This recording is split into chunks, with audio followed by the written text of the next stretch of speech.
I got a question for you guys this week. Does size matter? Oh no.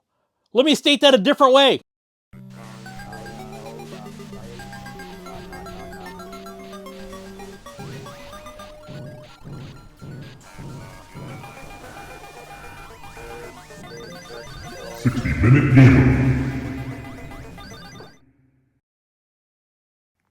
And the size I want to talk about is game storage sizes.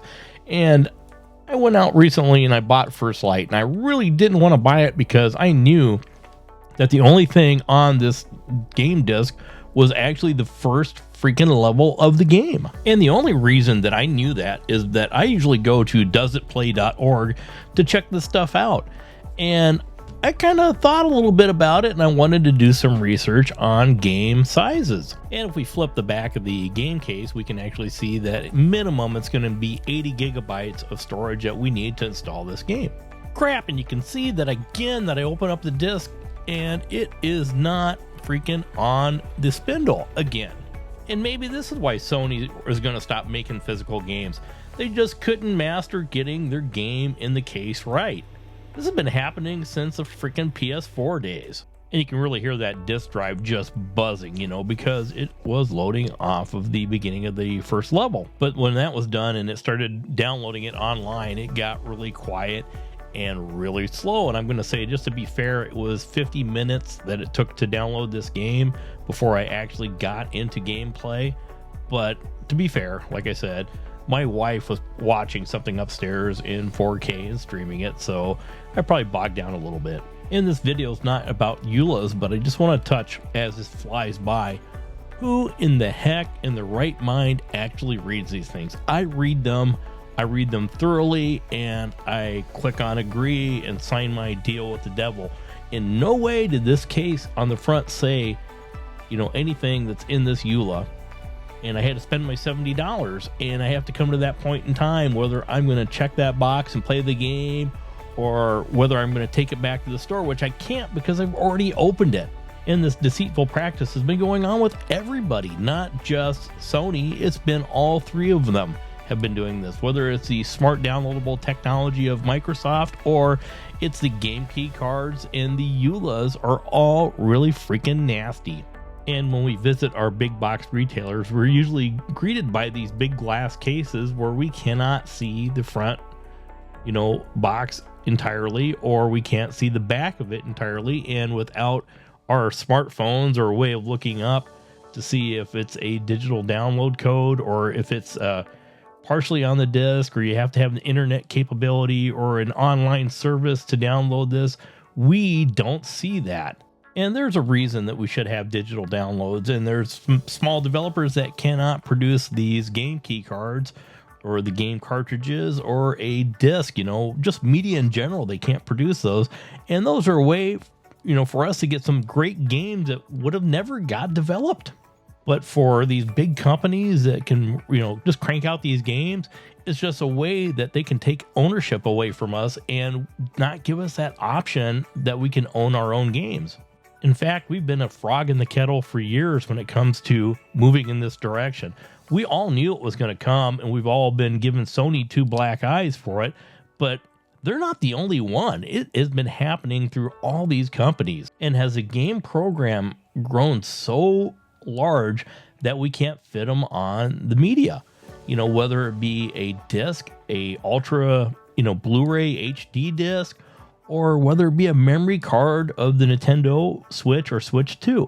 And back in the day of the Atari 2600, as a kid, I didn't care. I just wanted to slap that cartridge into the game and get to play some, freaking good games at home. And a game that I keep repeatedly buying over the years was an arcade game. It was Pac-Man. I bought it on every freaking console that I've ever had that it came out so I could play it. And how much ROM did this game actually take to use up in an arcade machine back in the day? And I just was kind of interested, so I put it in ChatGPT to see what I got, and here's some stuff that I came up with. And the Pac-Man arcade memory was only 16 kilobytes of ROM. That's all it was. It took 20 kilobytes to run it, but only 16, kilobytes of ROM. That is the program itself. And a PS5 Ultra HD disk will actually hold about 100 gigabytes of storage for the data, and that is 5 million freaking Pac-Man games.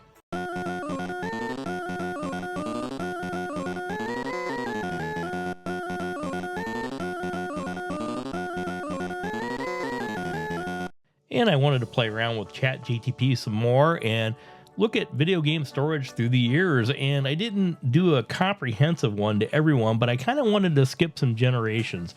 And I started back in the Atari 2600 days, so I wanted to look at what their cartridges, what their media held, and it was about 4 kilobytes of game data. There was some games that had 8, but they were very rare. And after the video game crash, we introduced the Famicom or the NES, and we went up to 1 megabyte of data. By the time we got to the 16-bit era, we was seeing 5 megabytes. And the 32-bit era kind of introduced the 650 to 700 megabyte disc, and it was a CD-ROM. And the Sega Dreamcast was a huge jump. We went up to 1 gig of data on a game disc, and that was freaking awesome.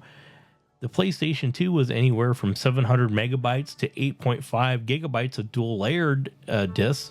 And when we got up to the 360, the PS3 era, we had 8.5 gigabytes of game data. By the time we got to the PlayStation 4, we were 25 to 50 gigabytes. The Nintendo Switch was up to 32 gigabytes.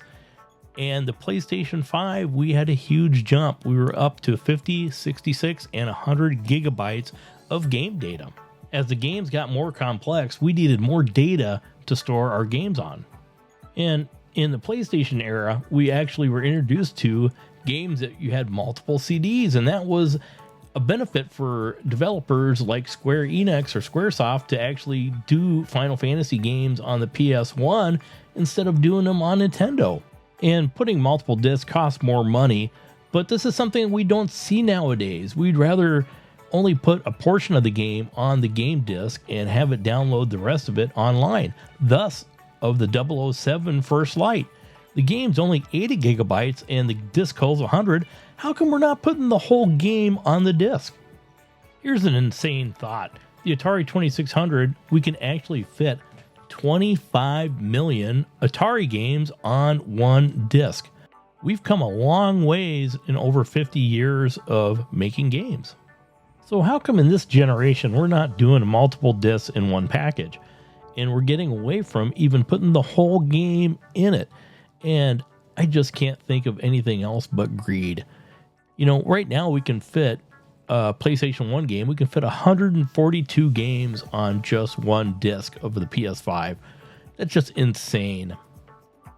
And I searched out what the top 20 games were for capacity in the PS5. And, you know, I'm not seeing a heck of a lot of things that wouldn't fit on a multiple game disc.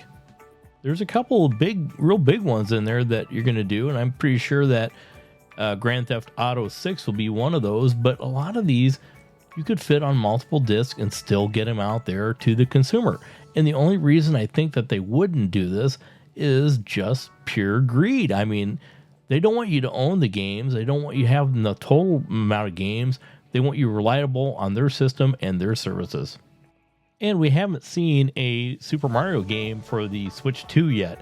And we're over a year into it. You know they got to be working on it. But when this thing comes out, we need to have this be a physical game. We do not need any game key cards, or we don't need any downloadable content on our micro SD card. We need to be able to play this from our game card so that we can own it. And Nintendo has a great opportunity to get foothold in the video game industry and be number one again. And I have never been a Nintendo collector. I've always been a little bit on the Sega side. But this past generation, when the Switch came out, I was a late adopter to it. But when I did start collecting for the Switch, I've collected more games than I've ever collected in my life for one video game console. They had a ton of physical games, and boy, that made the difference to me. Hope you guys liked that look at, video game storage over the years. I had fun looking into it and seeing it. I just wanted to do a different spin. I know everybody's up in arms about, the Sony announcement that no digital or no physical games are going to be made after 2028. And yeah, it ticks me off too. I want to own my games. I want to buy a game, have it complete on the media, and I want to be able to play whether I'm on the internet or off the internet, or if I have a service or don't have a service. I want that choice of ownership on something. When I buy a game, I don't want it to disappear after a while. I want to purchase it. And in no way does it say on the disc that this is a license for this game. When you go to a store, you think you are buying a game, and it just ticks me off that they're changing a little bit. And I think media does come into play with it on how we store things, and it does increase the cost and lower profitability for shareholders. And, that's their problem. If they want to force us to a digital world where we're not going to own anything and that we can lose things, I think it's going to be that you mess around and find out mentality. Guys, vote with your wallets. I hope you had a wonderful 4th of July. I don't want to be too negative about this. I know everybody is just like heartbroken over it, as well as I am. But pick up some games. Go support your local game stores. Make sure that you're giving them some money. Buy some retro games before the prices go up. And remember, be kind to one another and game on.